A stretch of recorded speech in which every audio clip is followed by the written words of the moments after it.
जी अस्सलाम वालेकुम दोस्तों, की हाल चाल है? कैसियां सेहतां तबीयतां होर सब खैर करिए तो ठीक ठाक हो। उम्मीद करदा सारे वीर भरा ठीक होणगे। गल यह कि जिंदगी अहसास, जदों तुसी किसी का अहसास करोगे तो मालक तुहाडे ते रहमत करेगा। यह परिंदियां नूं दाने पाना, वीडियो बना के सारे भरावां तक शेयर करना, इहदा एक मकसद है। तो मकसद दे विच एक छोटा जिहा लफज है अहसास। अपने इर्द गिर्द जिहड़े भी तुहाडे कोई गरीब भरा वा उहदा एहसास करो। अल्लाह दी ज़ात पाक तुहाडे ते रहमत करेगा, मालक तुहाडे ते करम करेगा। तो ओवरसीज़ पाकिस्तानियों वास्ते एक छोटा जिहा पैगाम आ।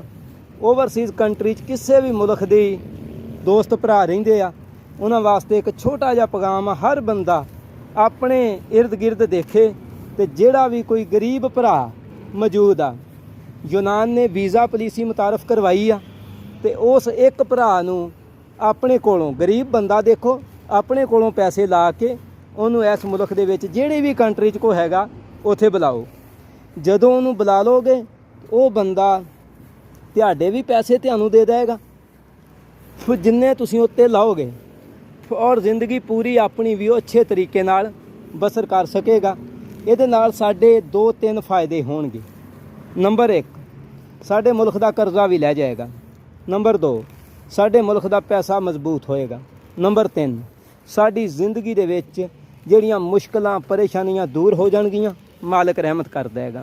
उहदी रीज़न की है कि असीं 1 करोड़ पाकिस्तानी हैं।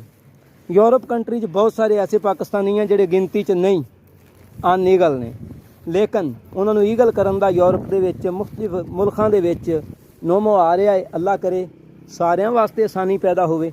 तो करोड़ बंदा, अगर असी करोड़ पाकिस्तान चो जी सद लईए ना, तो एक बंदा मैक्सीमम 1 लाख रुपया पाकिस्तान घल्लण वाला, करोड़ बंदा घल्लदा जदों 2 करोड़ घल्लेगा ना, तो सारा कुछ साडा बेहतर हो जाएगा। सानू खान साहब ने बड़ा दस्सिया, ओवरसीज़ पाकिस्तानी मेरे मुल्क दा सरमाया। तो इहो ही सरमाया है, जदों असीं एहसास करांगे तो बड़ा कुछ सानू मिलेगा। तो जे असीं आपो अपनी पे रहांगे तो कुछ भी नहीं। एहसास एक ऐसी चीज़ आ कि जो असीं एहसास करांगे सानू बहुत कुछ हासिल हो जाएगा, बड़ा कुछ मिल जाएगा। अगर किसी भरा ने हिकमत के हवाले नाल मशवरा करना होवे, नंबर 0030 6940 88 83 32। तो मेरा इलाका ज़िला बहावल नगर, तहसील फोटाबास, शहर खिची वाला। मेरे इलाके का कोई भी भरा वीडियो देखदा सुनदा, उन्होंने मेरा पैगाम